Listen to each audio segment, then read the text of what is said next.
All right. Welcome to the Sideboard. My name's Eric, and tonight it's time to play some Jank.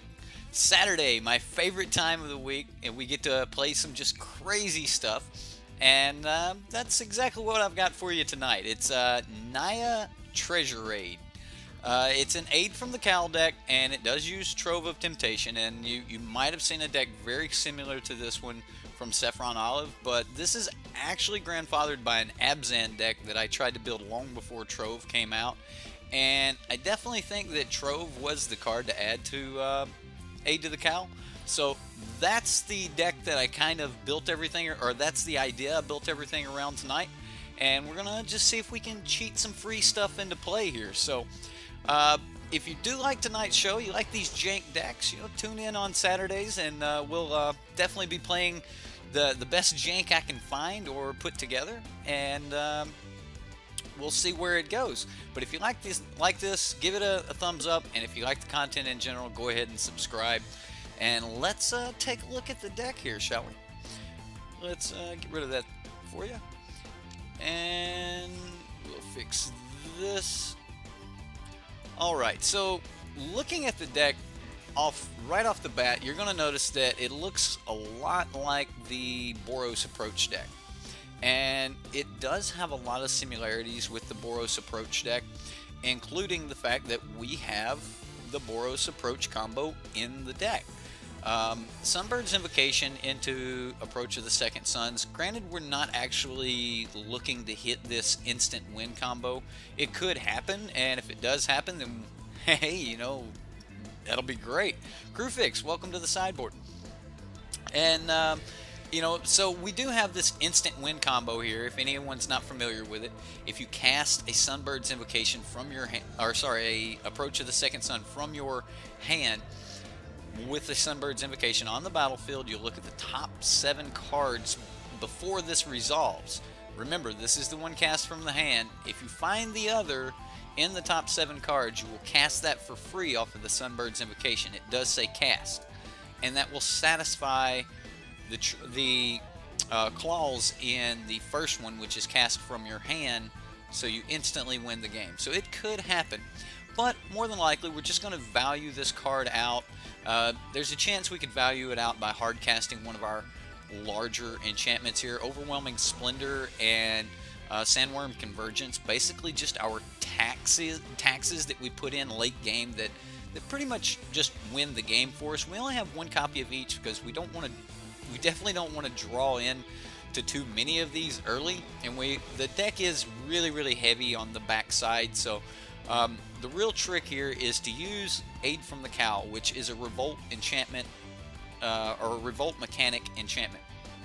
At the beginning of your end step, if a permanent you control left the battlefield this turn, reveal the top card of your library. If it's a permanent card, you may put it onto the battlefield, otherwise put it on the bottom of your library. So here we can just, as long as we can sacrifice a treasure, we flip the top card up if it's a land or permanent, and you'll notice that we have quite a few permanents. We actually only have a few cards that could even miss, and those are pretty much all of our removal. But if it's a land or a permanent, you just instantly get that. And granted, it doesn't work really well with planeswalkers, as your planeswalkers you don't get to tick the loyalty up on them, but getting a free planeswalker is a lot of times just getting a couple extra points of life, even if they have to swing into it. And then if you get to untap and you still have your planeswalker there, then it's pure value. Even if they swing into it, it's saving a couple points of life. And they will be swinging because Trove of Temptation is going to force them to swing, and I do want to talk about, there's no downside to this card. If an opponent can profitably block you, or profitably attack you, they are going to attack you. To hope that your opponent just wouldn't attack is not really a good tactic to take. But with this, that's not really an option. They're going to have to swing in no matter what, and we're going to take advantage of that running Settle the Wreckage. But the real key here is at the beginning of your end step, you get a treasure token, and that you can sack the next turn for a treasure of the cowl, or for a Aid of the Cowl. And it also just works perfectly on curve, even if you do not have a 5th land, you can sack your treasure on turn 5 to cast Aid from the Cowl, and at end of turn, when it checks, the Revolt Clause will be satisfied. So let's look at some of the other early interactions we have here. We've got Treasure Map for scrying and making sure that we can get to the few pieces of removal that we have. Magma Spray because we do need a little bit of early removal. Abrade because, well, I was going to go with Lightning Strike, but I think Abrade is the better way to go here. As Abrade, it answers you know, some of the more devastating cards out there. It is a perfect answer for God Pharaoh's Gift. It's not terribly terrific against any of the can't think of it, Temur energy decks, but it is an early piece of removal. We can get a Rogue Refiner or a Long Tusk Cub or something like that. So we do have a couple options at doing that, but most of the time we're going to have to force it into a Settle the Wreckage. If we can't settle it, we can always Gideon's Intervention the card.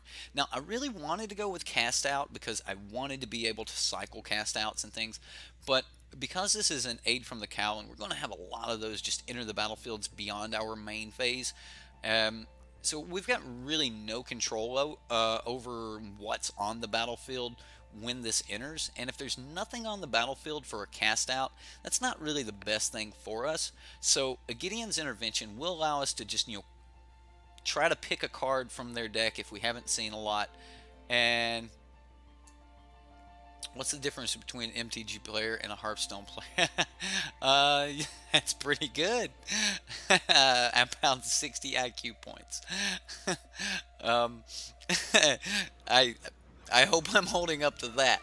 But so we definitely got Oketra the True in here is another 4-drop. 4-drops are really important for us because that's kind of where our curve's at. We really need to do some damage on 4. We need to either be really setting up to get into our combo or our engine. This is more of an engine deck. I can't really call it a combo deck. But we've got Gideon to help us get there and to help finish the game in the late game. We've got Chandra to help us get there. And even if we get tight on land, Chandra is just perfect at giving us that boost in land. And to be able to just +1 Chandra and cycle one of our cycling lands is terrific. You know, Chandra goes up, we draw a card, works really, really well. So I like Chandra index that have a lot of cycling lands.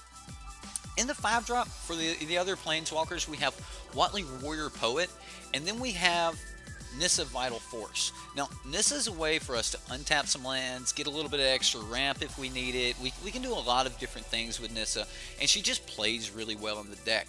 Also, she creates a 5/5 flyer that, I mean, a 5/5 beater that we can just get in there. It doesn't have flying, but it does have haste.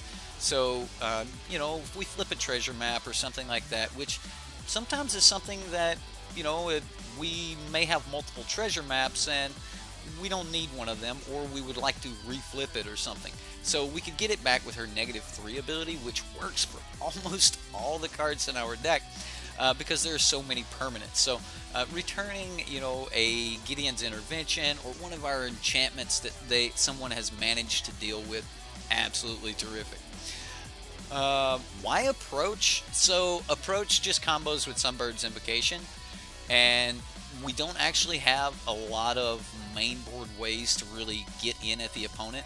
The only creatures that we can really attack with, Gideon can become a creature.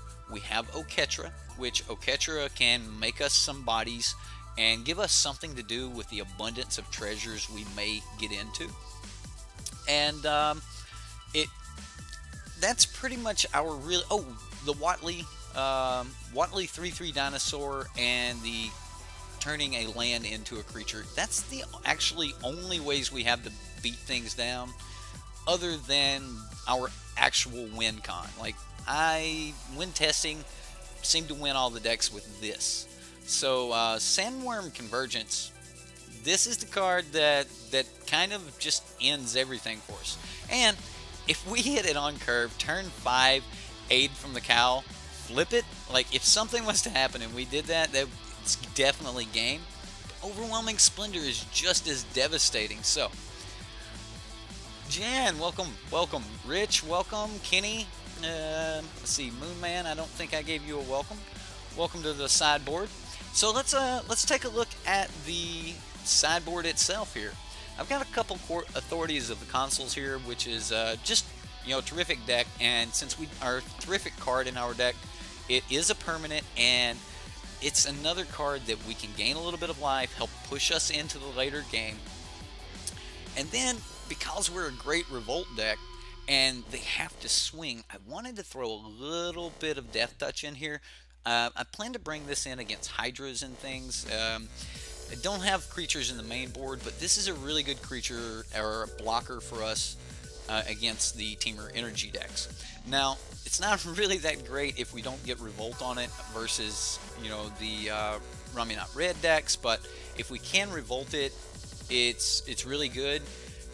And the 2-powered body does mean that it blocks the Bomat Couriers, but not really anything else. But it will trade with things. So if we don't get the +1/+1 counter on it, it's not really that great. But I just wanted to have this in there because I knew that they would have to swing, and if we can deal with, most things, and they have to swing with whatever's left, we can Narnum Renegade here.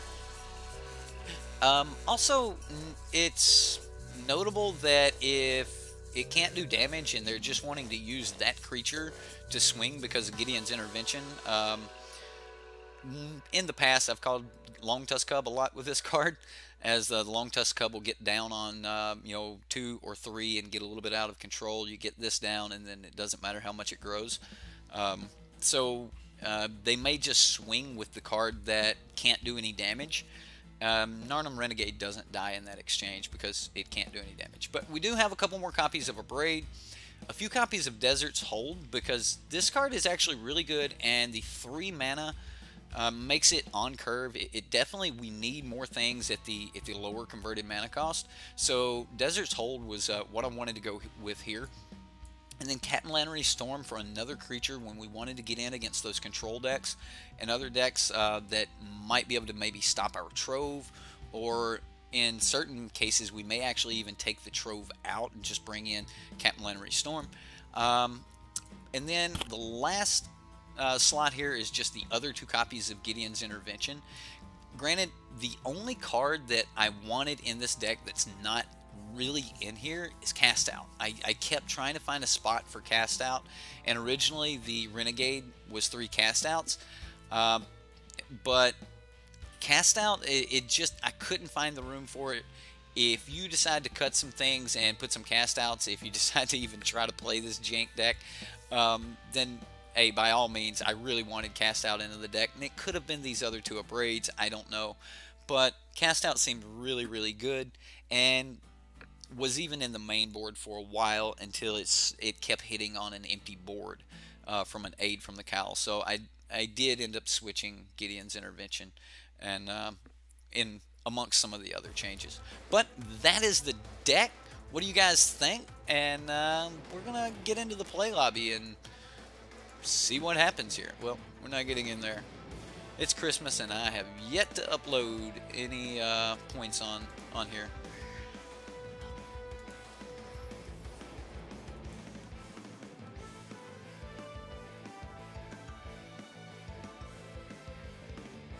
What's up, Max?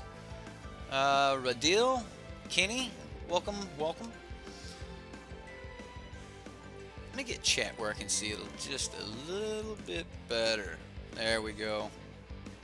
Perfect.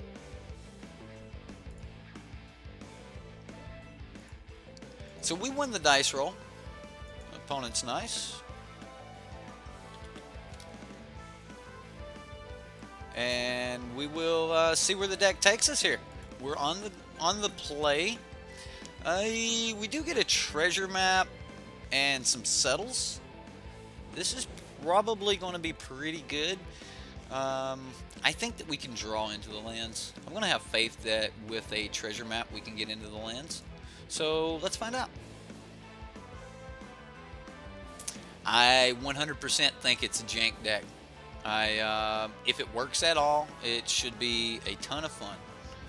So I'm just going to go ahead and play my cycling land so that these things do not come in tapped anymore.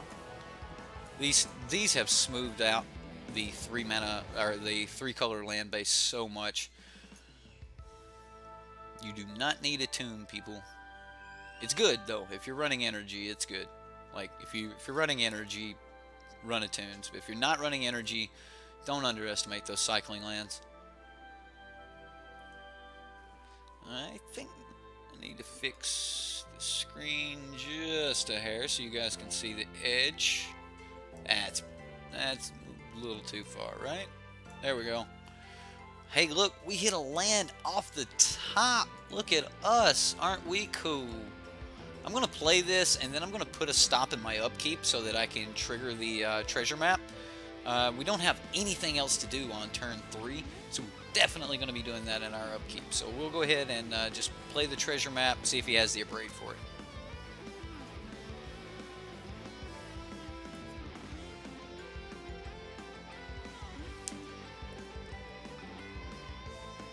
Well, I mean, you know, guys, this is Saturday, and it's Let's Play Jank Day, so that is not an Abrade. That is the little dude he can pump mana into. I actually like this card. It's a bear with lightning breath, or fire breathing. Sorry, it's not like real fire breathing. It's 2 mana, but still. Yeah, I want that. And we'll pass the turn. Definitely think we're just gonna wait a moment on our settle. Just depends on how much he puts into the onto the battlefield. If he just wants to hit us for 3 here, I'm taking it. Or like if he wants to continue doing that.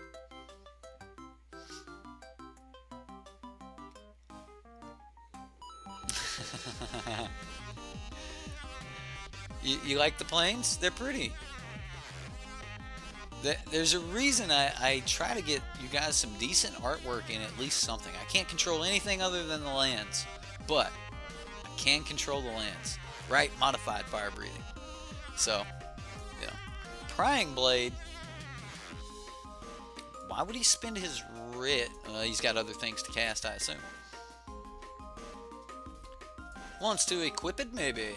Yeah, I think there's going to be an equip here. He's going to get some treasures. I mean, if he equips and swings, he's going to hit me for 3. He'll get some treasure. I like that. I mean, it's a good turn 3. Play, equip, swing. Create a treasure. So, are we playing against red-black pirates? I heard this deck's a little bit mean.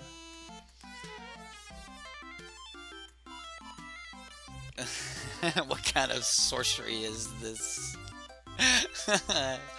Well, maybe we'll hit some of the mountains and forest, and you'll be able to see it moving there too. Well, I mean, we've got to animate, right? Well, our opponent is trying to decide what to do with his 1 black mana. I mean, I don't have priority. Is everyone looking forward to the holiday season here? I mean, it's definitely coming up on you know, midnight tonight. We'll be at Christmas Eve, and then from there, I guess Santa starts making his trip for all the little boys and girls. Yeah, Santa mailed my sons in straight from China.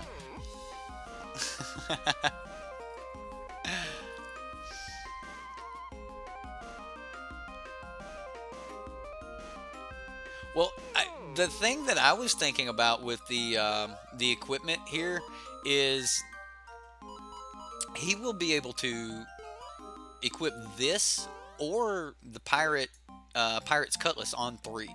So he can run multiple equipments in here and just have a couple mean little pirates that just really did damage. Seems like it'd be, you know, interesting. Hopefully we can get him to bite into just putting a whole bunch on the battlefield here. Definitely think I'm going to go ahead and scry one more though. Like I'm okay with taking whatever the next hit is. I don't think he can do 17. So I'm going to go ahead and scry. I would love to get another land off the top. Or a Trove. Trove would be good too. Trove would be a little bit slow for us, but I really want to just flip this map. That's a land. Perfect. So we hit our 5 lands. We're covered. Okay. So we'll go ahead, draw that. No point in not playing it. I guess I could, you know, keep this up. And we're just going to pass the turn. Now, next turn, we actually get to flip the treasure map, and we get to keep up settle. So, assuming he doesn't just, you know, hit us for a bazillion here, we should be alright. Right? I'm playing the control deck, and he's definitely Desperate Castaways. Okay, he's got an artifact, so that'll be able to attack, and he'll make another treasure here because he's going to get in. I'm kind of assuming he pumps.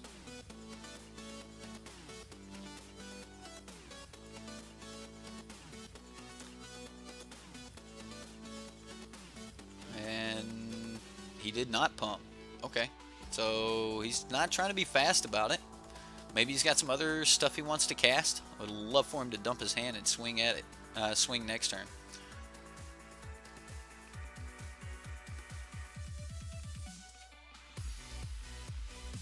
Definitely some major slow play from the opponent, though.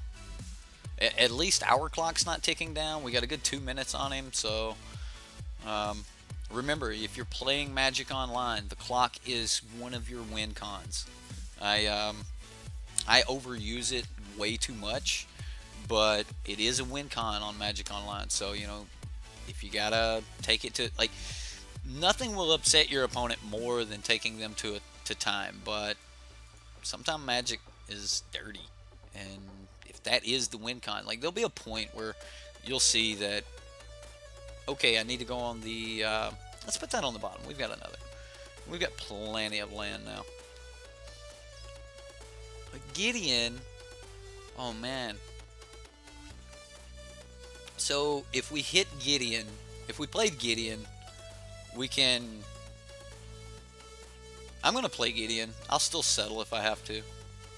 Like, if we just have to settle, we'll settle. But I'm going to make him, like, swap this over to, like, swap the Prying Blade over to Desperate Castaways to be able to take Gideon to 1. And I don't know, that seems like a good bite.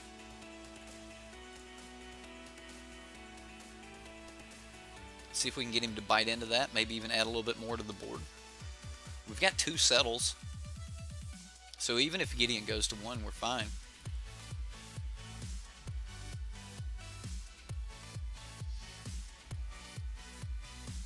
Now, next turn I'm probably just gonna,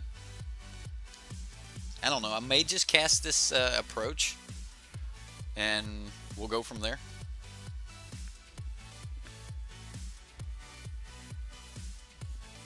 Right. You love that stream, don't you, Max? That's like the 2nd or 3rd time you've mentioned it. It was a good stream. It really was. Like, I had so much fun on that. Just trying to kill somebody on the clock. Oh, wow, he's just gonna swing. He, I guess he wants the additional lands. At Gideon. Well, what is he gonna do with the additional lands? 1, 2, 3, 4, 5, 6. If we just use them all, we, sure, dude. You got him. You hit Gideon for 2.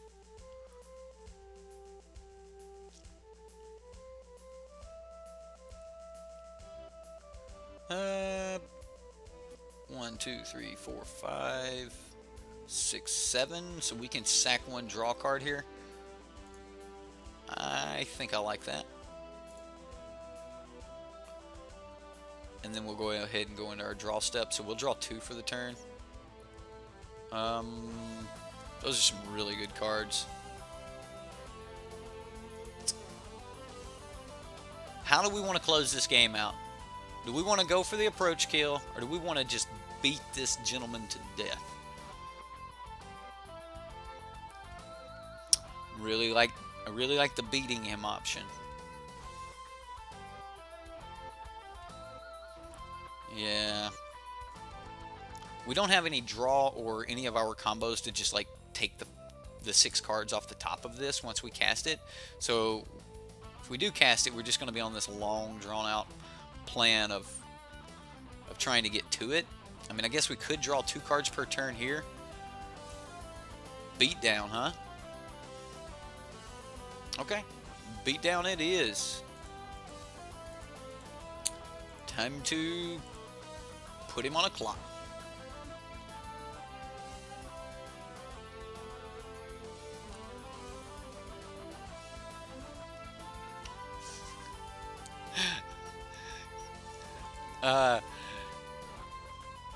Yeah, it is the Glen theme. I didn't even realize that. Alright, so come on, Gideon.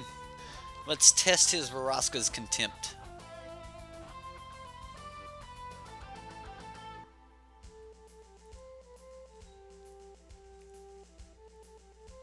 Now, we still have a braid open if we need it.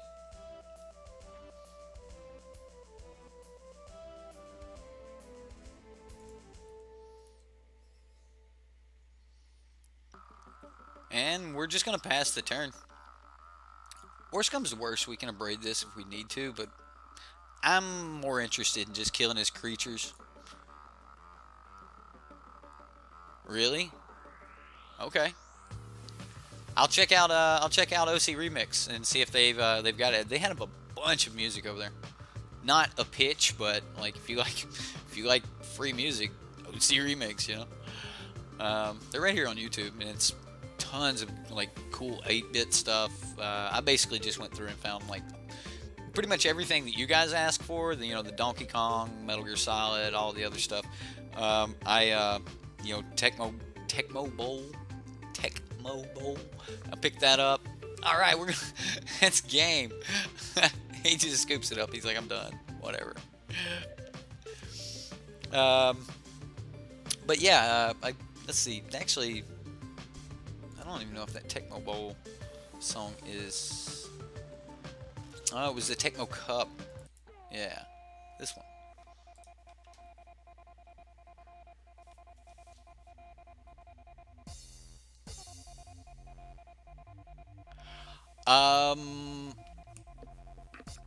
Well, honestly, so the stream is actually only about 2 months old. You know, you guys aren't coming in and finding me like after I've been doing this for a while, and we kind of developed the schedule. I'm gonna keep this hand. We've got a Trove. We got a Trove into a Cowl. All we got to do is hit 2 lands to get there. So yeah, we're gonna start with the Rootbound Crag and then just kind of work our way this way. We don't have a treasure map. I'm gonna take this upkeep stop off, and then so let me pull up schedule. Let's see, where do I have that? Now, honestly, Saturday there's probably never going to be a real true schedule. I don't really take a break a week. You know, some streamers, you take a break or something like that. They take days off. I don't really do that. I do. Oh man, and we hit it. Well, I guess I can't be mad about it. We're about to start scrying to get into our Trove. Are we gonna get beat down by Mono Black?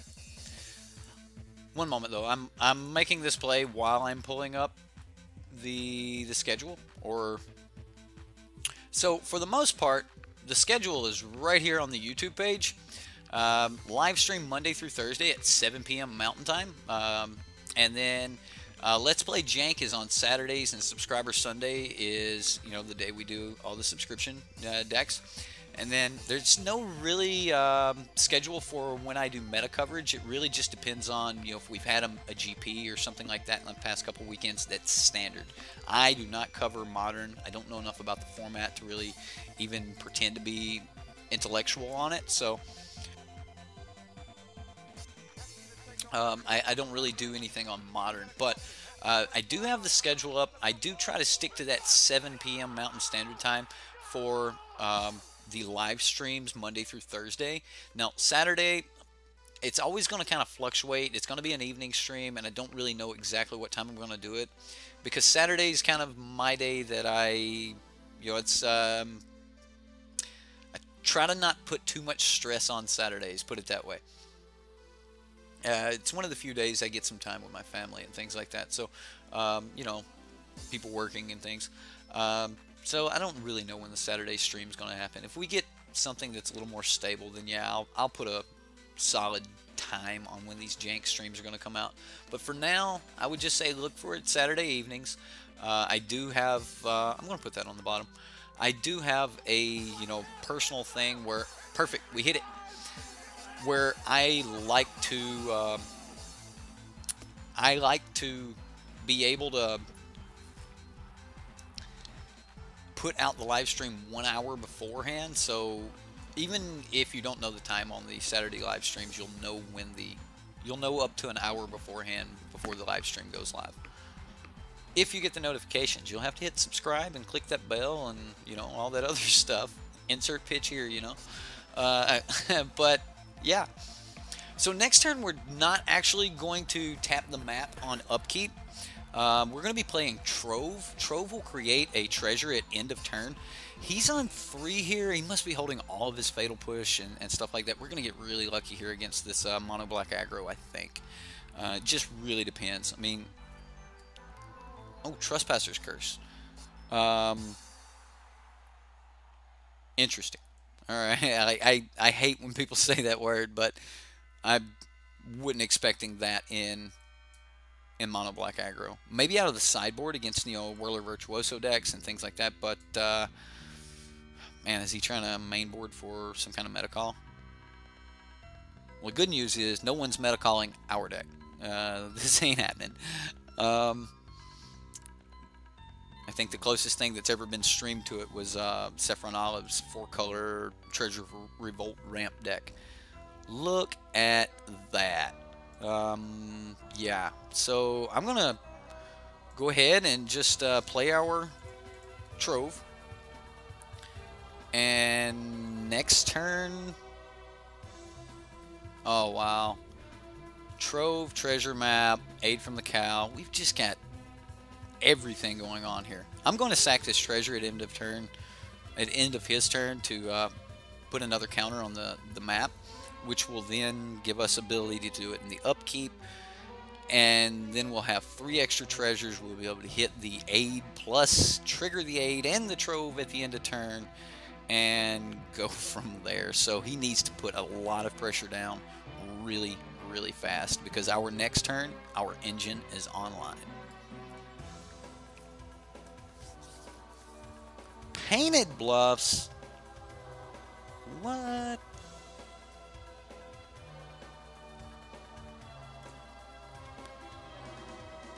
I have no clue what's going on the other side of the field. I almost feel that we might be about to like get some kind of combo.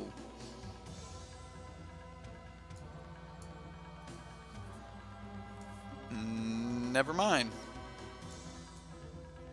Well, guys, luckily it looks like in this game I'm going to get to show you what the deck can do, unless he scoops. First opponent scooped. We didn't really get to play him.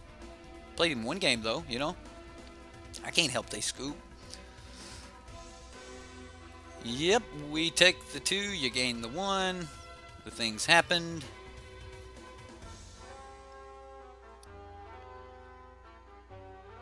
And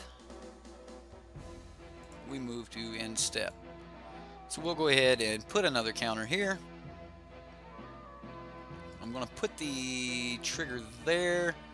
Oh, wow. Yeah, I'm actually just going to put that on top.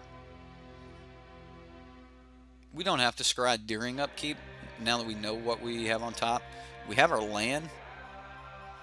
So I can actually just hard cast aid here, and then no, I can't. I have to get a revolt trigger. Okay, so we have to get a revolt trigger, so we're just going to go to do that. So let's go ahead and create our treasures. We'll get to scry. We were going to scry anyway once this was all done, but the sequencing, we have to do this first. Otherwise, getting the do we want to ramp one this turn? So this is the beauty of being able to scry with the aid. Do we need another land here? I think we're good on land, so I'm just going to put that on the bottom, and we're just going to look for a different source. And we'll get our green source here. We'll get our aid from the Cowl, and then we'll just pass the turn and get a couple triggers. So now we can start just drawing an additional card every turn. And we're also going to just kind of see what we get here. I'm going to make that a little bit bigger, kind of. I'm going to go ahead and always yield to this. And we get another aid from the Cowl. Alright, so we're just going to throw that on the battlefield. And we'll get a treasure and pass the turn. Looking good now, ladies and gentlemen. We're looking good now. So we've got an additional aid. We'll be able to trigger 3 cards at the end of every turn. So a lot of value going on here. The deck's definitely doing things. Let's see.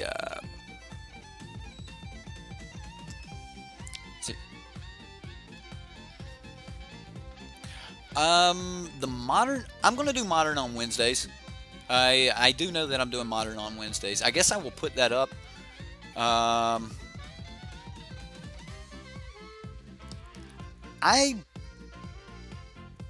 don't really have much of an interest in Pauper yet, but if you know, if everyone starts playing Pauper, if these Pauper games start becoming, you know, serious, then absolutely, you know, I'll start playing the Pauper decks. But the real problem with Pauper is there just a Pauper standard, or is it you know, like everything? And I don't really know. Do we want to draw an additional card here? Do we have any reason to? Sure, we'll draw a card.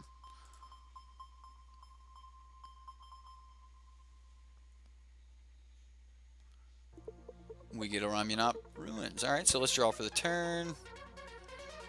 I'll play this, and then we can cycle this.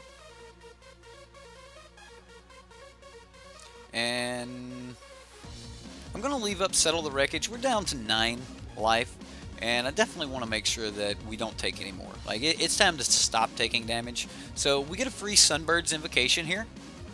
That's pretty cool. I like Sunbird's Invocation. So when we cast this Settle the Wreckage, it's going to be pretty big. We get a free Forest, and then a Treasure. So this was me trying to bring Happy Happy Christmas Land, where we just get free everything. At least that's the idea. Right, so I would hate to be restricting a restricted format by only playing the, you know, Pauper versions of those of Standard. It just seems extremely restrictive, so I don't know if that would be the best way to go. Like, I like the $5 Pauper decks, but you know.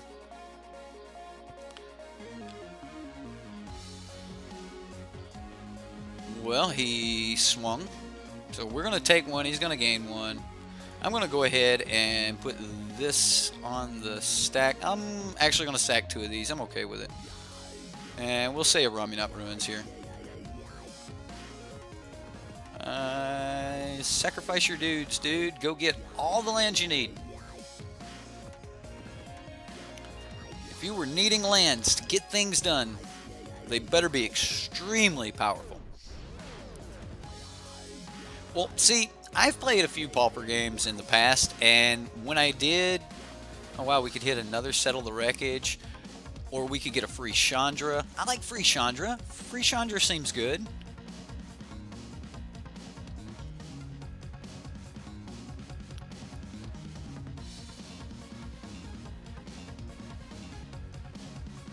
Well, you're right, and I do like the fact that Pauper is really cheap.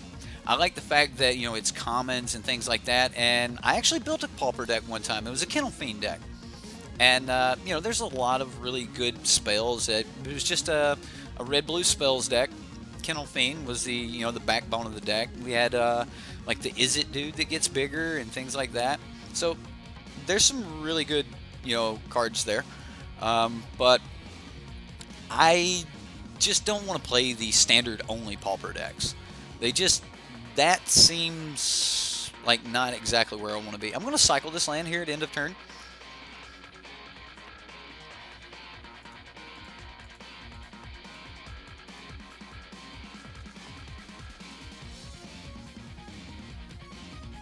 And I'm going to cycle this land here at end of turn. We'll see if we can dig through this little clump of lands. There's a Gideon. Okay. So this deck definitely does not need approach. You could probably take those 2 approaches out, give yourself a couple extra ways to deal with things early, and approach would probably be great. I'm going to play Gideon. Oops, let's undo that. You can undo a mana ability, by the way. So we're going to do that. We're going to take 1 point of life here, and then he's got nothing in the graveyard. So we'll get a trigger here. We might be able to get like an Abrade or a Magma Spray and be able to, pop this little dude. And we get a treasure map. I'll take a treasure map. So free treasure. Wow. Okay. Slivers. Heard.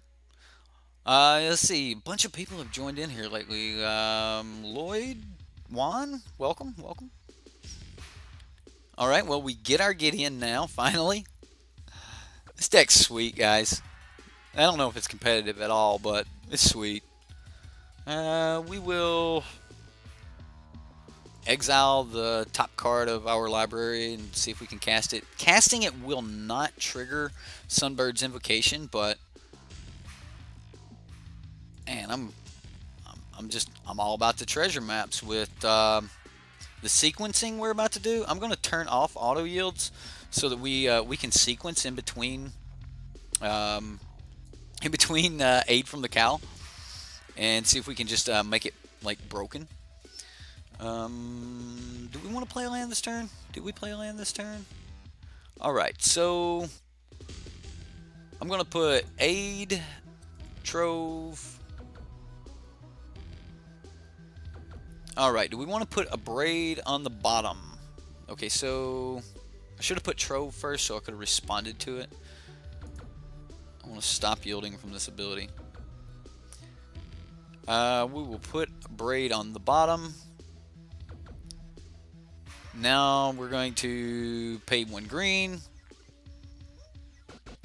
and scry to see what's on the top. Really? Is it just... It's not letting me... Alright. Maybe I need to hold control to a Fumigate. We'll put that on the bottom too.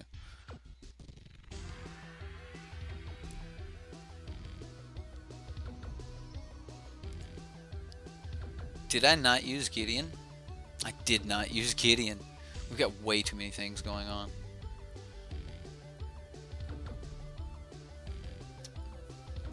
So it definitely did not let me hold priority to be able to respond. I wanted to be able to scry in between the triggers on the alms of the aid from the Cowl.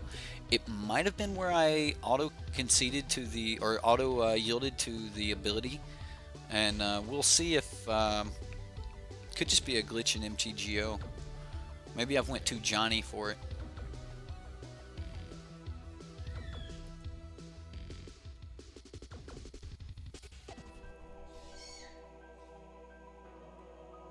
Should have kept the Abrade on top. Should have just drew the Abrade. Just put it on top, draw it. Oh wow, that would have been powerful. Put it on top, make a treasure, draw it, but we would have to be able to respond to our triggers. I think Gideon's dead here, but I really don't care. We're so far ahead in this game. The only thing that we can lose to is the clock. Like, I'm thinking about black spells. We do not lose this game.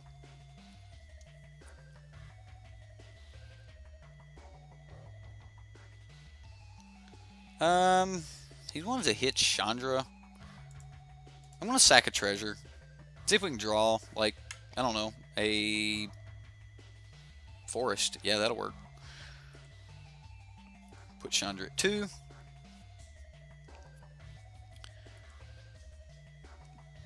We will cycle the Scattered Groves here. And tap one of the maps. Or should we just tap 2 maps? Let's tap 2 maps. So we'll scry once.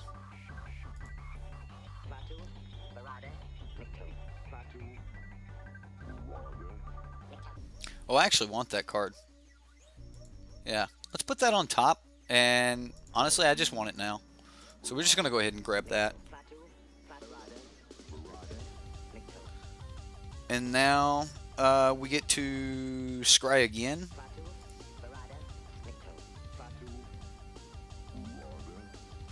And we don't need that. Let's see what else is up here. Just checking the top of my library, don't mind me. Oh yeah, we're winning with approach this game.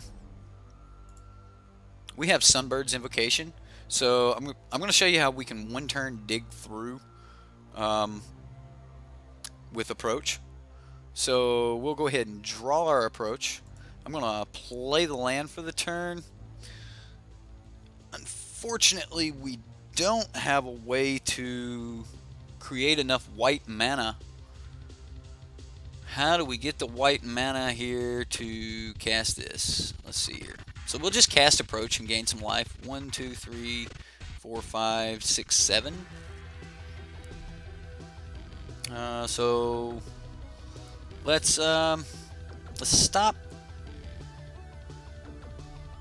3/1. It's already done its thing, so... Oh, I clicked Gideon. I'm going to stop Gideon from doing damage. Wow. Alright, yeah. I'm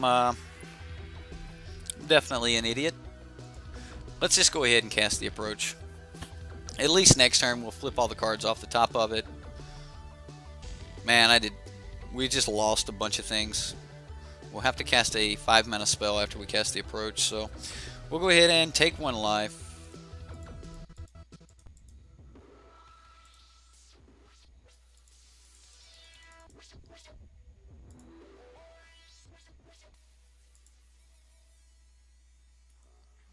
And what's on top of what's the top 7?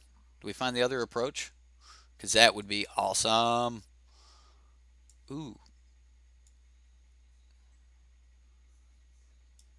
Does any of this, like, give us a chance to not mess up?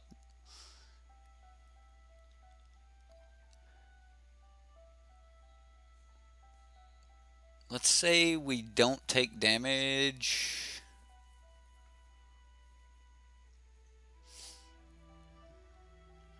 I think it's Magma Spray. Or we could say Gideon's Intervention, but Magma Spray seems decent. I'm just going to Magma Spray the 3/1.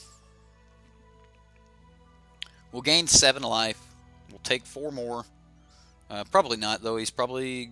I don't know. He may actually swing at us for 4.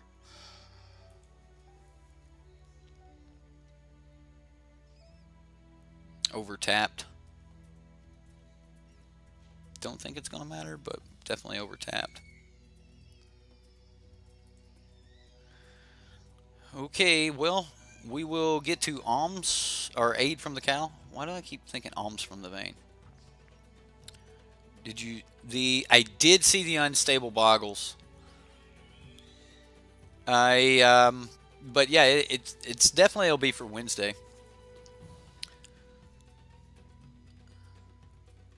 Did I not have a permanent leave the battlefield that turn? Oh, that's bad. Well, Next turn, we will draw. All right, there's 6 cards on top of our approach right now. Next turn, we'll draw a card. So I cannot draw with this Treasure Trove, okay? Because unless I want to cast a 4-mana spell next turn. So if we draw with a Treasure Trove, we cast a 4-mana spell. If we don't draw with a Treasure Trove, we've got to cast a 5-mana spell. And that will flip up 5 cards off the top of the library, and then the approach will be the very next card.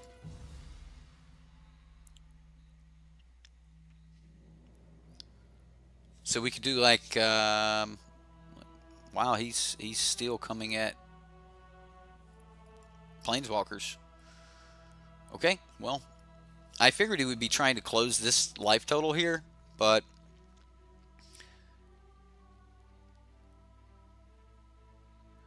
okay, so we're not going to do anything here because we know exactly how we want this to lay out. We're going to cast a 5-mana spell.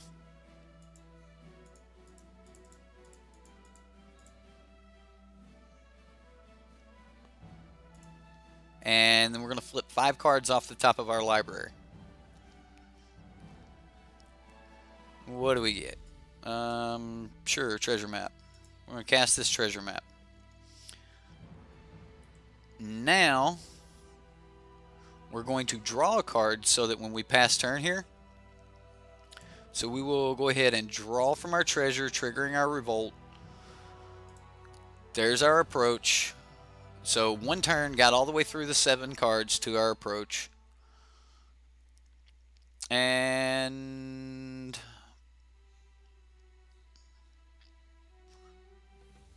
what can we do? What do we have? 1, 2, 3, 4, 5. Don't have enough to just do it right now. Can't even.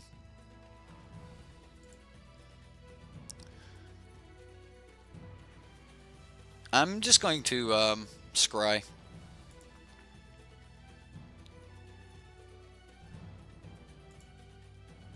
And we'll put that on the bottom. Go ahead and scry again. Gideon. Are we looking for a Gideon right now? Sure, we'll get a free Gideon. We'll pass the turn.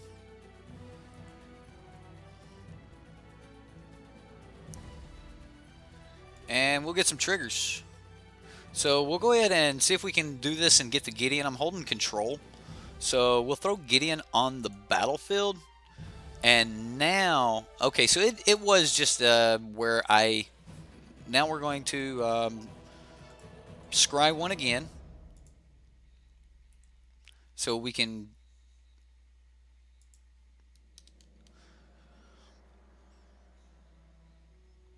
holding control holds priority. So if you need to do some tricky stuff, but you can't allow priority to be passed, you can just hold control. So this just happens to be one of them, I assume.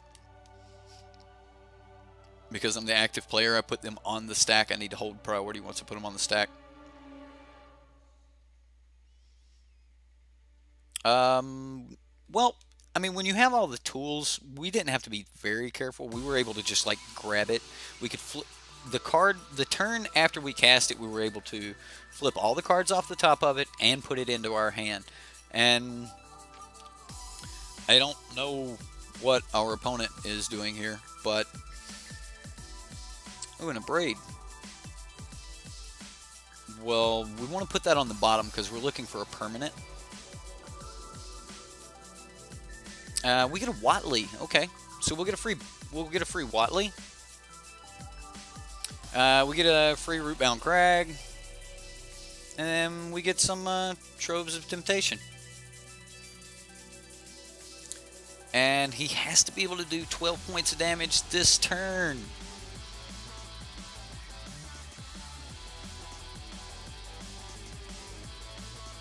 The Sifter Worm?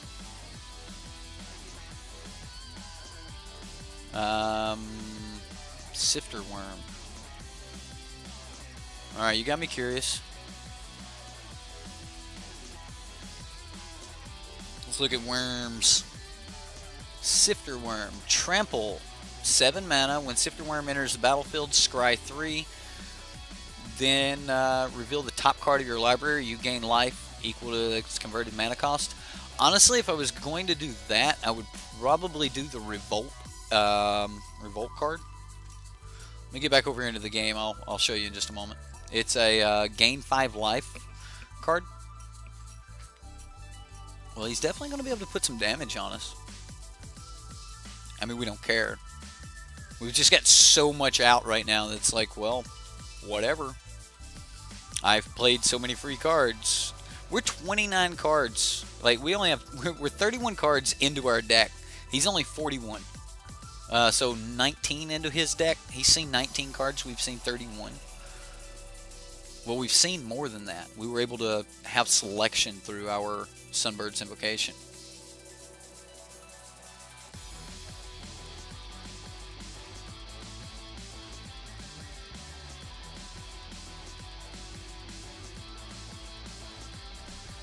Well, he's trying to kill our Planeswalkers. Again, it's just an overwhelming dominance of... Here, we'll produce white. 1, 2, 3, 4, 5, 6, and 7. Approach. Really? Did I overcount that again? Hey, what do we want? Does it matter? We want another approach. Right? That seems decent.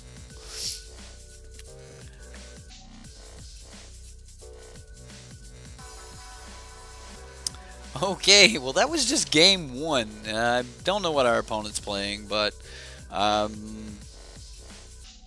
Authority looks like it would be decent to gain us a little bit of extra life, buy us a little time. Braid's probably going to be pretty good here. Unfortunately, I'm not actually worried or scared of the opponent's deck. Ours just feels so much more powerful that as soon as we are online, he's not going to have a lot of options. So let's take the approaches out. We're gonna win. We're gonna win some other way. We're gonna try to play a fair fight against him somehow and just do a beatdown. I like the treasure map. I think I'll cut one of Braid. He did have those like pirate treasures and all that cool stuff, but we'll cut a Gideon's approach. He does. Nobody wants to play with me. Alright, well, I'll never get to test the sideboard of this jank deck.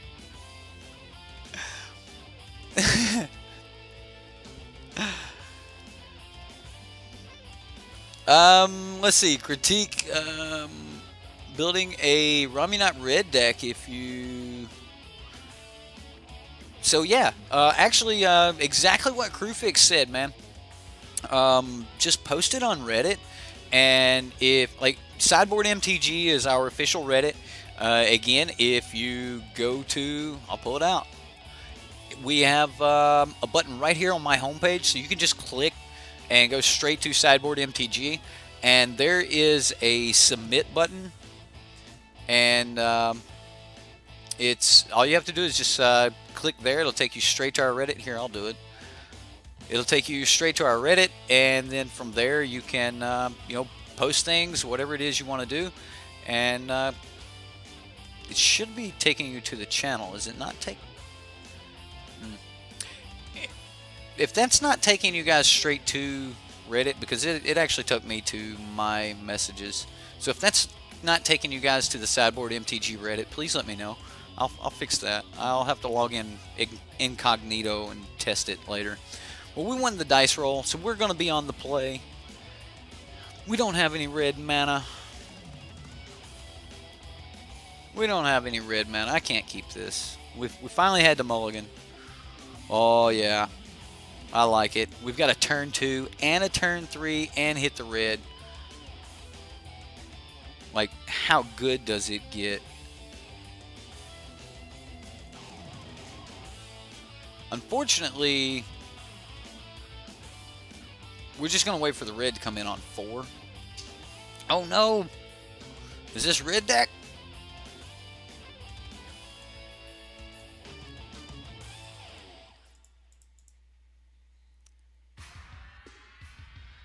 Well, we are in it to win it with a treasure map again. Games that start with treasure map just feel so much better. Oh no, I was playing with the thing and I can't see chat.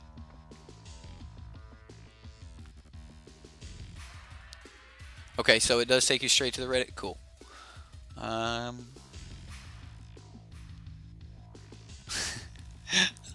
All of my jank kind of works, guys. I mean, come on. You got to give me some credit. I wouldn't just bring you guys a deck that had no way of doing anything.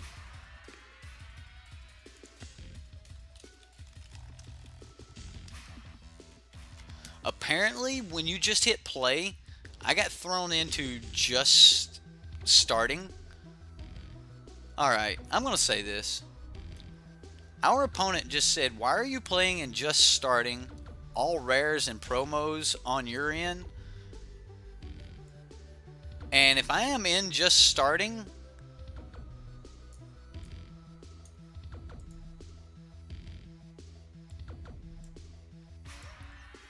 and he's getting mad at me for trolling, apparently.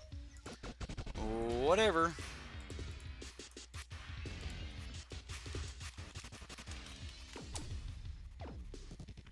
Are we really in just starting?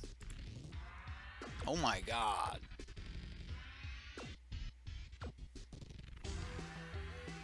That's my bad. No wonder we're hitting these crazy decks. The next games we'll play in tournament practice here.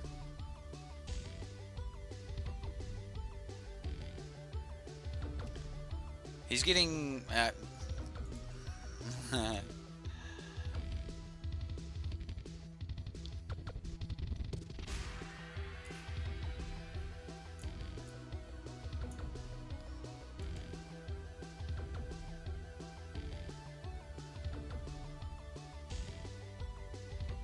He is getting mad. Wow. Wow, our opponent is just really mad that we're in just starting. When you start, do you not want to be able to play against, you know, a deck?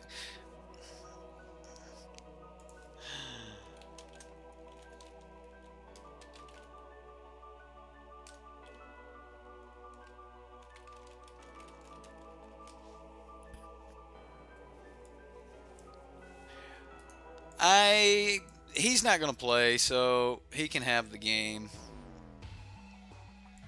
So we'll go ahead and concede the match. We'll jump over into tournament practice, and maybe we'll be able to play somebody that is that wants to play us.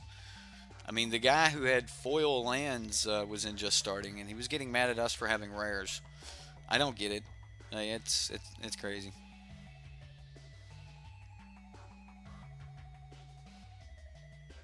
Right? Like, if he would have played it, he probably would have been like, yeah, okay, I get it. I get why you're just starting. You just cast a Trove on 4. But, yeah, whatever. That stuff doesn't bother me. I don't. And people can get mad if they want. It's just a game. I'll just quit and move on. Like, people, you know, I don't know. It's pretty easy to brush that off and just kind of move on to another game. What's not easy to brush off is our opponent not deciding whether or not he wants to go first. Alright, so we've got part 1 combo in hand. We've got 3 lands. We've got double white and something to cast on 4. We've got a turn. This is a keeper. Like, if we're going to have a deck that, I mean, a hand that's a keeper, this is it. We'll get to play our Mountain Forest here on turn 1 so that our Sun-Petaled Groves come in untapped from here on out. Man, yeah, this is keep.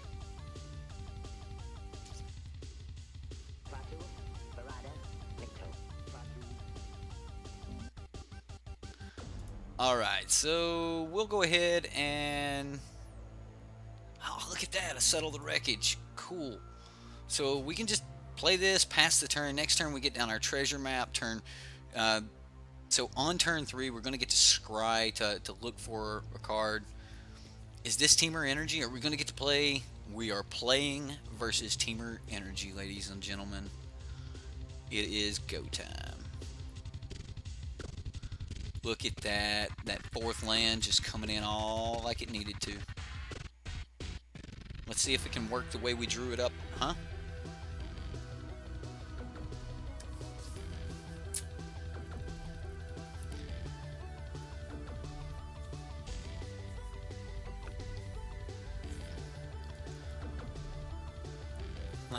Okay, well, I mean, next, I'm going to go ahead and put that stop back in our upkeep. I think next turn we're 100% going to just tap this white-green source here. And... No! Take the stop back out of my upkeep.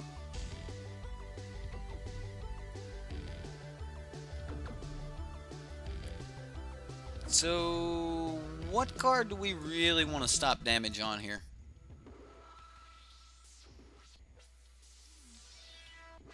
Depends on what else he gets out. I would love to call Rogue Refiner. We just play Haship? Nah, let's go ahead and get down to the double white. We might get a red source off the top.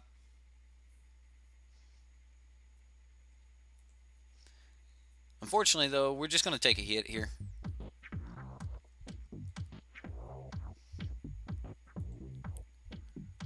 He's got 4 cards in hand. We've still got 6.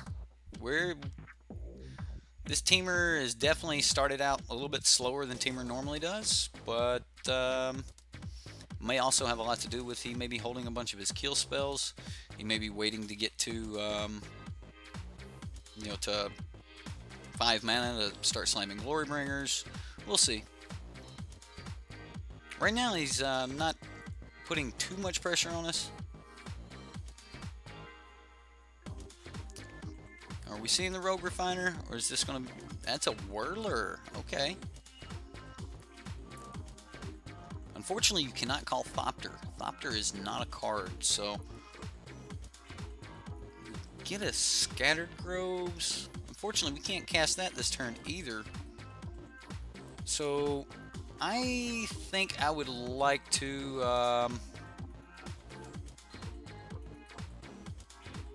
I think I'm just going to call Long Tusk Cub here.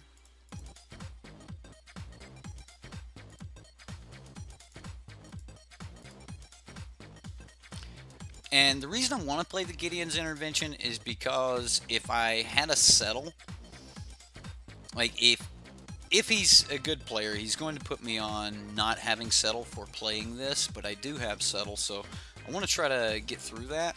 I want to try to make him think I don't have Settle so that he will get into it. And we'll just see. We'll see where it goes. It may or may not work.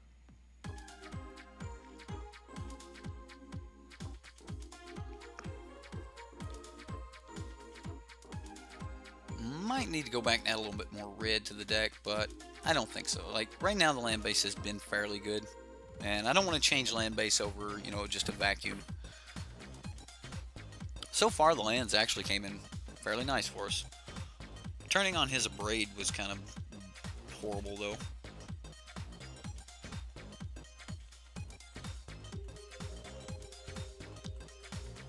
Well, he's definitely going to keep pushing damage. We hit a second land. Do we offer up Chandra as a consolation prize? So he can put 4 damage towards Chandra. I want to draw a card. So we're gonna draw a card here.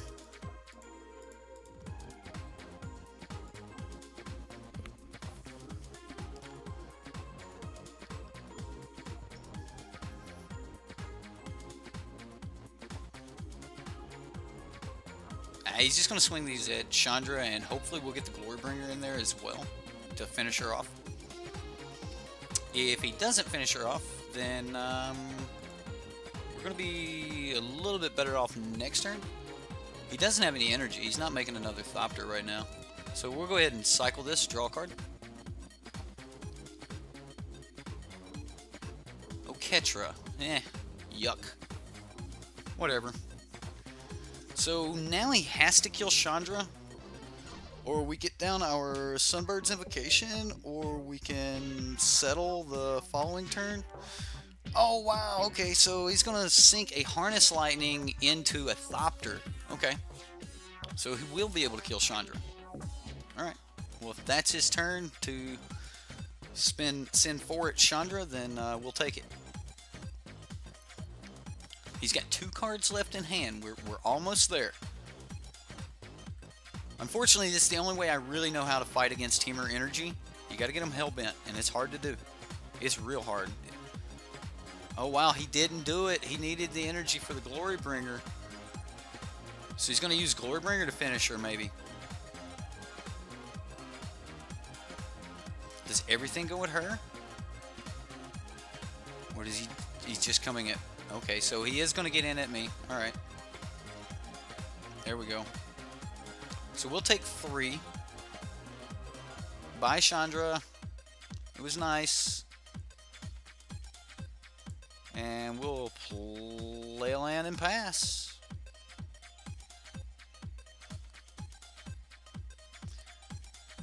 So, I don't think he's got Negate, but he could sure have a Supreme Will here. If he's got Supreme Will, we're just dead.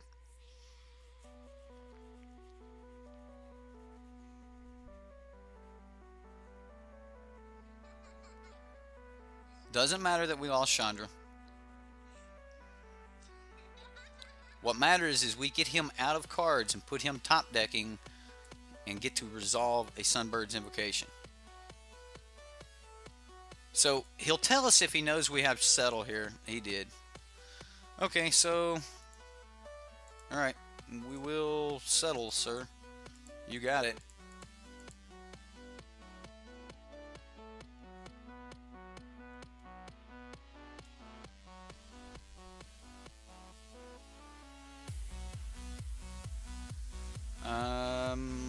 Whatever his next... See, he can put 5 damage at us next turn.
Oh no, my mic cut out. Alright, so I was sorry. I was talking about... I had just called this Fumigate off the top. And at this point, I'm actually wanting to cast this Fumigate because I believe it would put us at a much safer spot. So I'm going to cast this Fumigate and gain 1, 2, 3, 4, 5, 6 life plus whatever else we might be able to just get out of it. And then I think we'll be safe enough to next turn fire off the approach. Here goes nothing, guys.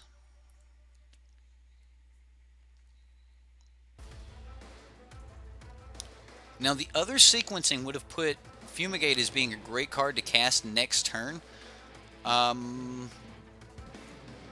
Okay, I'm bad, guys. I'm sorry, but it just fired off the approach. We'd have won the game. Oh no, no! If I'd have just fired the approach. Whatever. Trove of Temptation. This game's not over yet anyway. Not over yet anyway. I can't believe that. Dwayne, welcome to the stream. Right, Kenny? It's... alright, well, we know we won't be getting an instant win here, but we'll still be fine. I think that we're far enough ahead now that he's got 2 cards in hand, but we've got an engine. So unless he just starts slamming something at us, this Temur Energy deck is wasted, just wasted to our Jank in Game 1. That's crazy. Now, Temur Energy, Game 2, he brings in negates. Ouch. But he will not be able to do half the trickery he did with the Harness Lightnings, not having negate.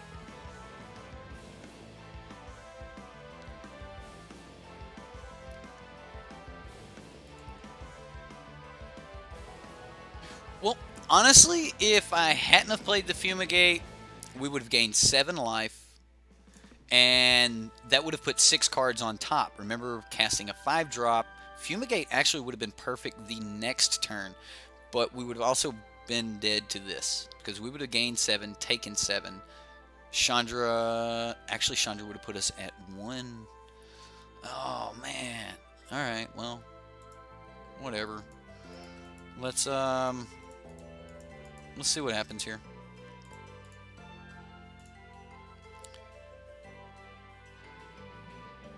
I'm going to sack the treasure. Just in case we hit, like, alms? Or aid? Why do I keep calling it alm?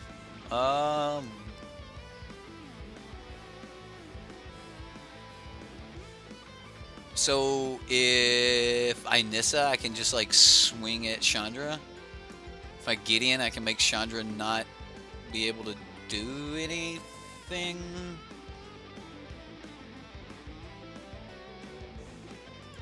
I'll cast Gideon.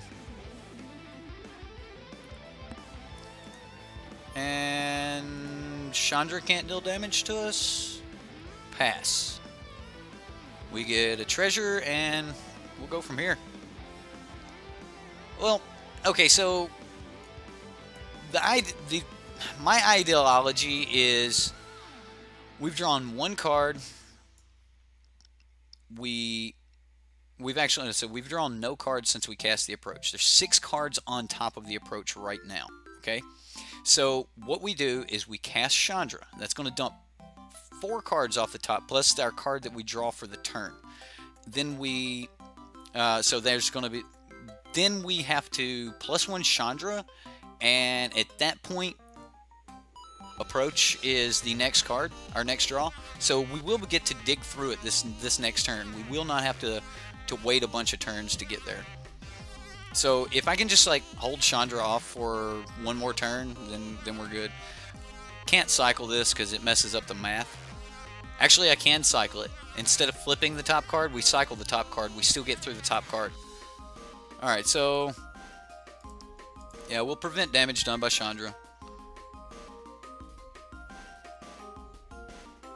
We're going to play Chandra.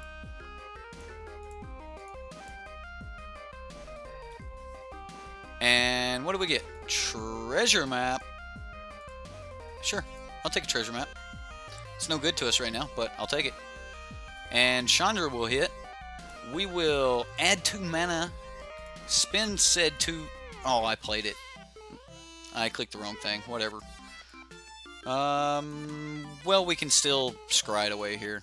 So much redundancy and the ability to get rid of things. Oh, wow. That's nice, but we know that the next card on the bottom of our top of our library is our approach. So from here, we beat him before he gets to Chandra Ultimate.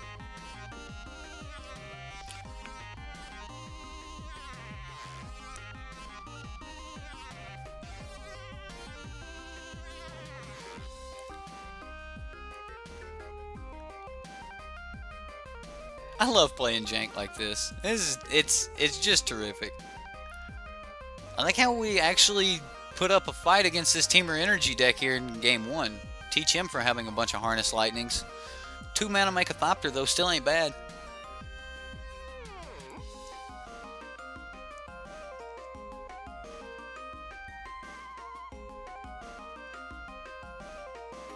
Sure, buddy. Wonder how long he's been holding that.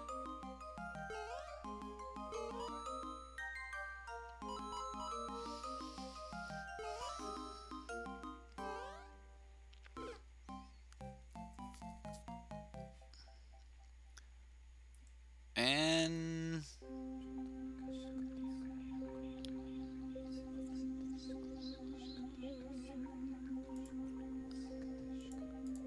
do you have the counter?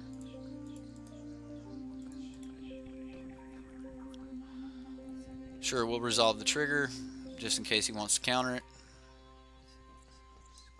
Wreckage Warrior Poet seems decent here. Alright. Okay. What do we do? What do we do? Temur Energy.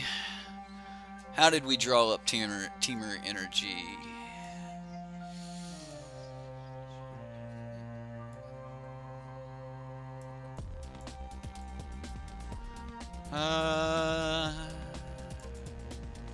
We are not going the approach route. We are going the Sunbird's Invocation route. That is going to be our card advantage. And we have to have answers. Answers. I want these desert holds. Oketra is gone. Trove, Aid, Nissa.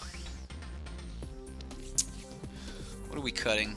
What are we cutting versus Temur? The treasure map's real. We got to keep that. Although we take it out and we turn off his braids. He gets stuck with his braids again. Can we go without the treasure map? Like just heavy Trove, like all on the Trove? Maybe Authority ain't the way to go here. I think Authority is the way to go though. Man, I need to cut 4 cards. I think I want to cut back on a couple treasure maps. Gideon's great. We'll cut 1 Trove, because we're going to keep the treasure maps. And since we're kind of coming off of some of the combo, we're going to cut back on it a little bit. Or the engine. No Salinity. No Salinity. The card doesn't work. That card will trap you into thinking it'll work by working occasionally. And you'll put it in, and then they'll get like 4 energy, and it'll be all they ever need to kill you with a bristling Hydra. I like Salinity. I like the deck. I like how the deck interacts with itself, but I don't actually like using Salinity to oppress the opponent. Like I even like the modern version of Salinity that works there, but in my experience, I just haven't had luck with Salinity. I've heard people just say so many good things about it, but in Standard, I haven't had luck with it against the Temur decks. Well, this is it, fellas. We'll keep this. I mean, Other than like an Abrade, we couldn't have asked for much more than this. So we'll keep. Wow, he doesn't even get to attune. Ask and you shall receive, my son. Ask and you shall receive.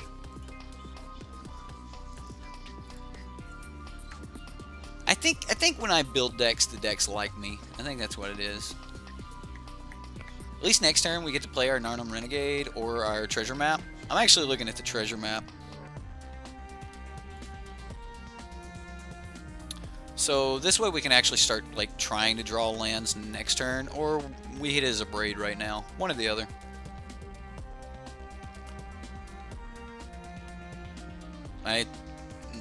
Like this is interesting for me. I mean, I haven't seen Rogue Refiner yet, like, which I'm expecting, but we'll see it. No, just a Servant. Wow, okay. Well, I've got to stop in our upkeep again here. We're definitely going to be, you know, trying to scry for red source here, or any land, honestly. Yep, that'll do.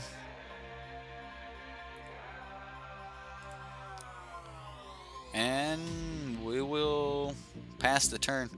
I'm being greedy on my Renegade here.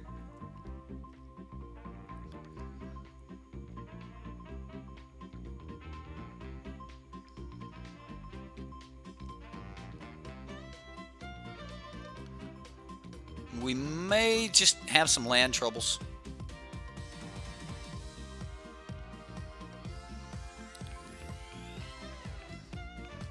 Naked Singularity. I have no clue. Yeah, vintage way before my time, fellas.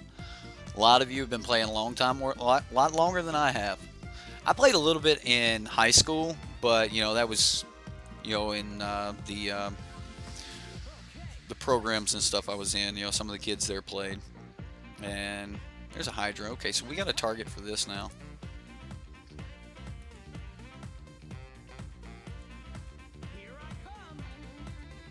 If we'd have had a red source, man, we would have been able to respond to that. Just, oh, would have been good. At least we get a land.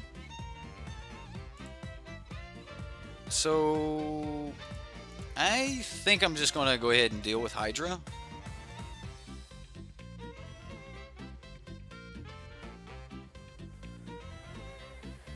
So let's go with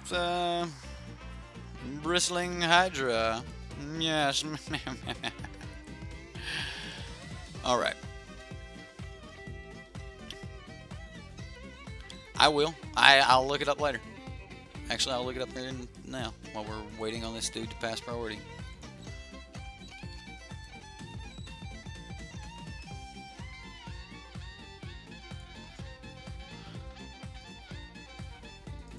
Cumulative upkeep. Instead of their normal mana, plains plains produce red. Islands produce, what is that, green? Swamps produce white. Mountains produce blue, and forests produce black. So everything produces its enemy color. Okay. All right, that's pretty cool. Well, we're definitely in a little bit of trouble here, guys. Still haven't hit that red source.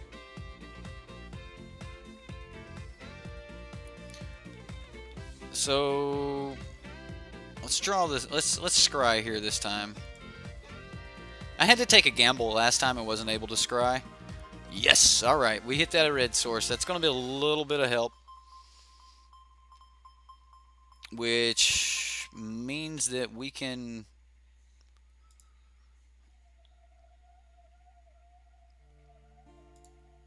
take one.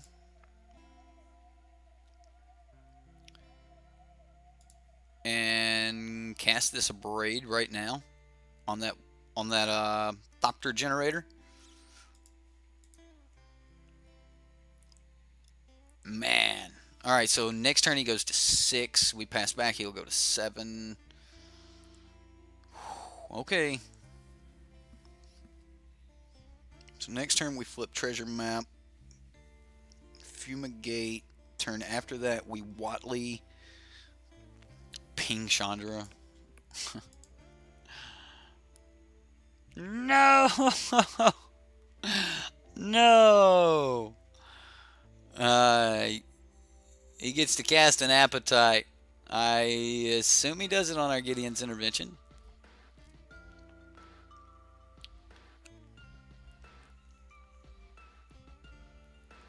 Yep. He took the Gideon's Intervention. So we just Fumigate next turn. 1, 2, 3, 4, 5. We'll flip the treasure map. Oh, he's like, we're going for it now. He spent all of his energy on that.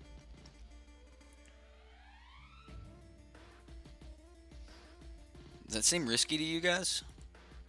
Or is you think he's just going for it like he needs to close this game out now? Although he's holding up negate. Like if he's got the negate, he's definitely gonna put a hurting on us here. I'm gonna use the pain land. Sure, we'll take that. That'll be great later. Well, we're 100% going for the Fumigate here. Not in our upkeep, we're not. Wow, okay. My bad. Thought I was in my main phase. Alright, now we're going to try that Fumigate.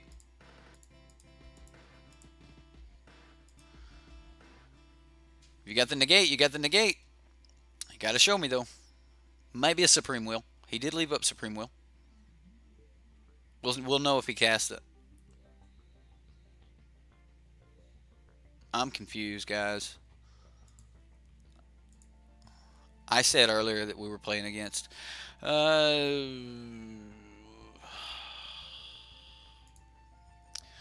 get what you even made it an abbreviation, so I get it. Sorry about that. Wow. Okay. Okay, dude. We're going to be in some trouble here, though. He's going for this Chandra ultimate here, and we don't have a lot of answers to it. I mean, next turn, I'm going to be able to Watley, burn him. Oh, thank God he can't cast it. Whew, thankfully he can't cast it. Whew. All right. I'll take 2. Take 2 by Vraska. What is this, Glorybringer? Let's see if he spends energy. If he spends energy, we got Glorybringer. He did not. He worried about the jank effect. Yeah, well.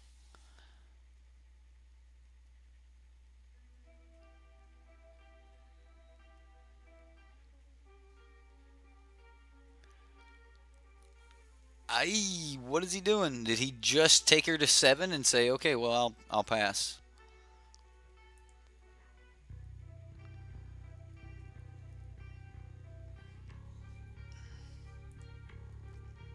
Settle. Okay. Well, we're going to Watley him for like 2. And that'll leave Watley slightly alive. I'm going to take a damage here to do it.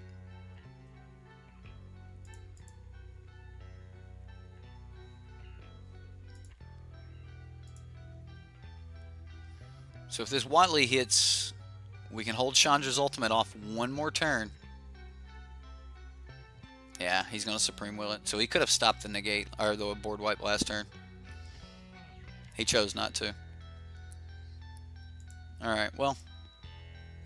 We need to dig for an out. Like a quick one.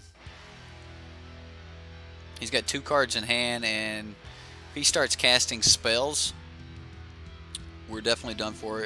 It's possibly better that I should have actually went ahead and sacked that last treasure to throw down this Narnum Renegade. But closing this gap right here is going to be real hard. So our opponent actually made a decision about 2 turns back that he was going to try to win with this. Yeah. We're going to go ahead and scoop it up and get into game 3.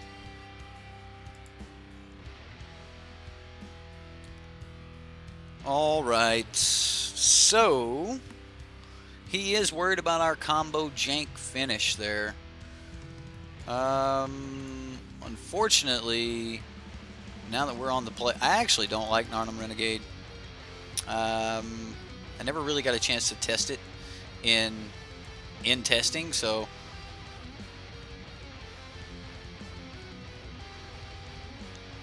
yeah, we're just gonna bring in the Abrades.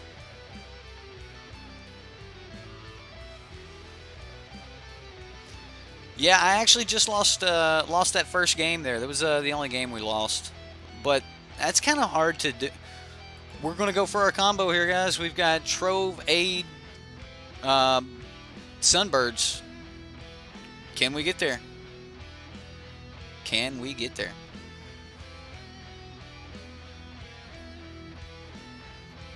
I'm gonna keep it.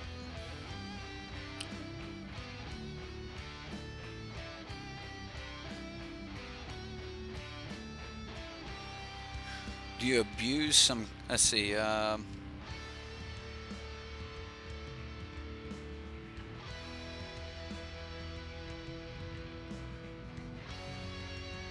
Oh, you guys are talking about cumulative upkeep, right? Okay. Yeah, you guys are way beyond me. I'm just gonna go back to playing this jank standard deck here. So I think things line up like this. Sorry. Yeah, I think this is gonna be our lineup.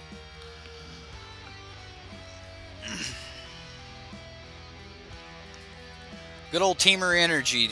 They like to bring all of your hopes and dreams of playing, you know, normal decks to, you know, a halt.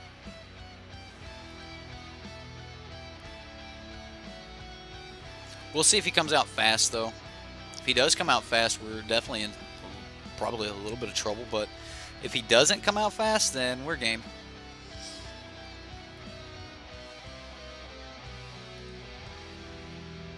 And we get a Gideon, so we're going to swap this around.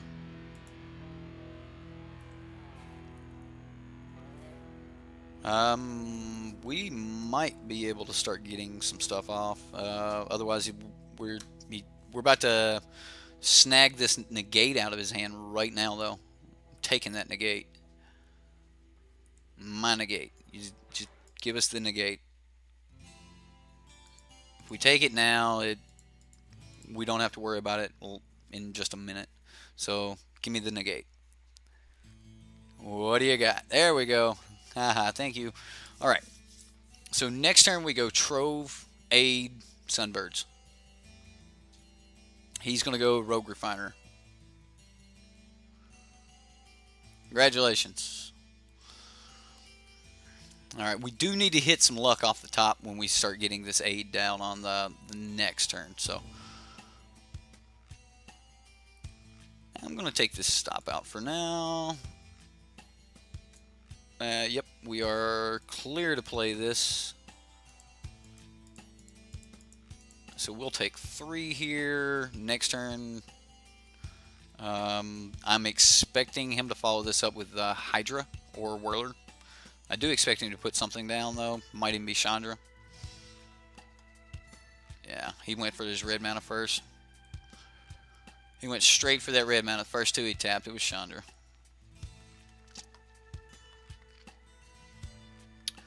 Okay, darling. He probably don't even know he has to attack yet.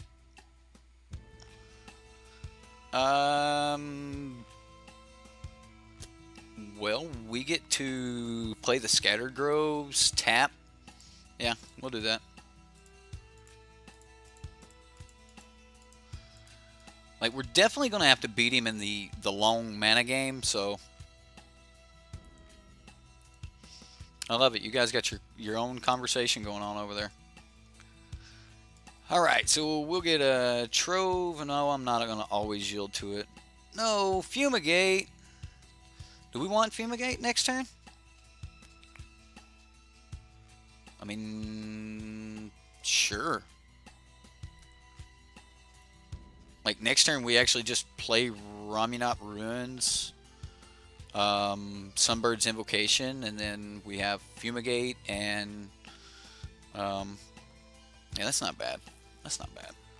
We get to follow everything up with Fumigate.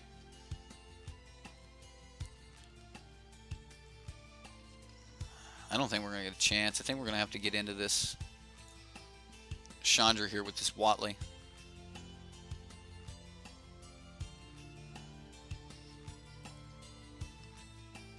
If we could just hit our Overwhelming Splendor, though. Did we take that out? No, we didn't. Another Rogue Refiner. Planeswalkers are definitely hard for us to deal with. Absolutely hard for us to deal with. So, I'm interested in Sunbird's Invocation this turn. But I am also interested in Fumigate. So we take 8 damage next turn if we don't Fumigate. That'll put us at 2. And if he's got a Glorybringer, we're just dead. So I'm going to Fumigate.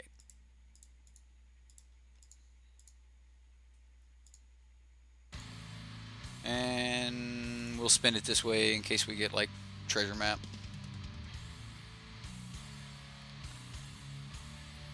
And let's see what we get off of our aid from the Cowl.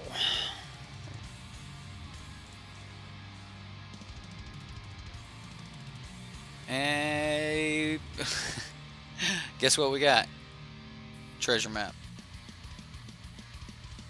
We have been winning, Lee. I didn't lose a match until, or a game until now. We're in game 3 versus Temur Energy.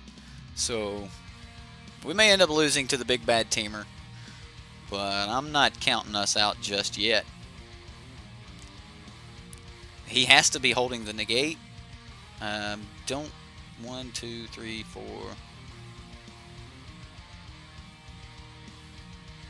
Skyship, or yeah, flagship. Let's go ahead and treasure map. Let's see what's on top. I'm going to take that. 1, 2, 3, 4, 5, 6. Technically have 7, so yeah, we can scry 1 here. I'm doing it because I don't know why I'm doing it. I should have done that later. Yeah, we're still putting it on top. Let's draw it. Play Watley. We could just play the Chandra. Like, which one do we want to die? Because one of them is dying and we take 6 in the air. So let's say Watley dies. We take 6 in the air either way, so we'll put all 3 of Watley into Chandra Torch of Defiance. I'm not even going to try to save her. Yeah, because if that crews up, it can just deal 3 damage to her. So what? Can't hit a player? Well, we're just dead. Absolutely just dead now.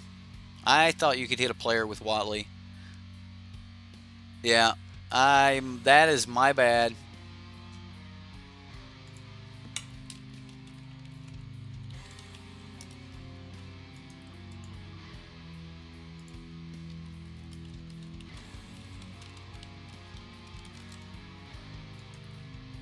We get another aid. Okay, we'll put that on the battlefield. And we'll get our treasure. And now we're really going to need something special. So I really thought Watley like did 2 damage. I made a mistake. I misread this card. If I would have known that, we would have just played Chandra. We would have pinged for 2, redirected to Chandra.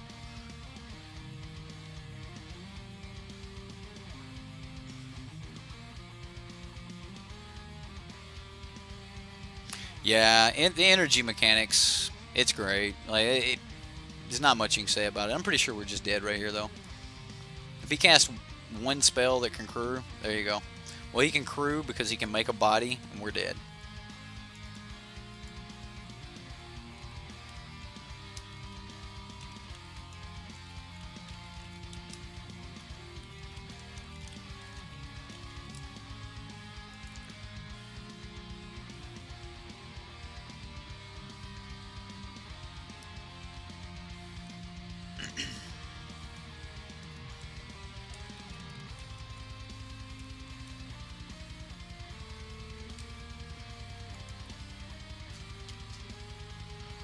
All right, well, we're definitely dead here. He crews, and we can see that we're dead on the board. So I'm gonna go ahead and scoop it up to him. Let's go take a look at the deck here. I know a lot of you guys might just be getting here, but we are kind of coming towards the end of the stream. So, in hindsight, I don't know how much I like the approach thing, but I do like it. I like the approach being in here. We didn't get to see any of the crazy shenanigans we can do with the Overwhelming Splendor, but we also didn't draw them and get stuck with them in our hands. So, you know, no worries there. Just the one copy of each. I still think they're great, and if we would have been able to get a Sandworm Convergence or Overwhelming Splendor, we would have been doing some majorly powerful things. Wouldn't have been able to stop that Chandra, though, so definitely probably need some cast outs. Absolutely, I get Gideon's intervention keeps people from being able to cast things, but if it's already down and you need to be able to get that Chandra off the battlefield, you're probably going to want some cast outs. So the one big change I would make, maybe drop these two. I do think that they're great when you hit them, but if you do drop them for a cast out. Don't put anything else in this deck except for cast out. If you're going to drop anything else, it's possibly this Nissa. I do like the Nissa but she actually might belong in the sideboard against anything that can remove your enchantments. Her neg 3 was the real impressive part when we were testing with this. The +1 was good for untapping. Like, we'd untap like a Treasure Trove or something like that and then draw another card, but for the most part, you know, Nissa would be another one of those that you could take out. Oketra is actually really good. It's the only piece of, it's the only creature in the deck. Narnum Renegade, once I finally got a chance to test against Temur there, I actually didn't like the Narnum Renegade. It's definitely going to die to just absolutely everything. And I never really could get a good spot to get it down, so it just didn't really match with anything else that we had going on. So this is probably another free spot that you could probably put something in that, if you do put something in here, put something in that you put in specifically for Temur energy, you know. But that's it for this deck tonight. Let's talk a little bit about Sunday. So tomorrow is our Subscriber Sunday. There are no, I haven't looked and tallied up who's got the most votes, or if, you know, one of them's a Patreon and they get the extra point or extra upvote. I haven't tallied any of that up. So if you haven't gotten your deck in for tomorrow, if you even if you're not submitting a deck, jump over to our Reddit, and again, I'll, you know, pull that up right here. Jump over. Wow, magic. Or my OBS. Anyway, sorry. Now we got it. Jump over to the Reddit. It's right here on my homepage, and submit your deck. And even if you're not going to submit a deck, jump over there and vote on some decks, because that's a way that you're in charge of the content that we do on Sundays. We, you know, we run your decks, so even if that's not your deck, it's a deck that you can vote on. So get over there, put your deck in, get some votes in. Even if you don't make it this week, there's always next Sunday. Guys, I have had a blast. I've had fun. I hope you had fun. We'll see you next time here on the Sideboard.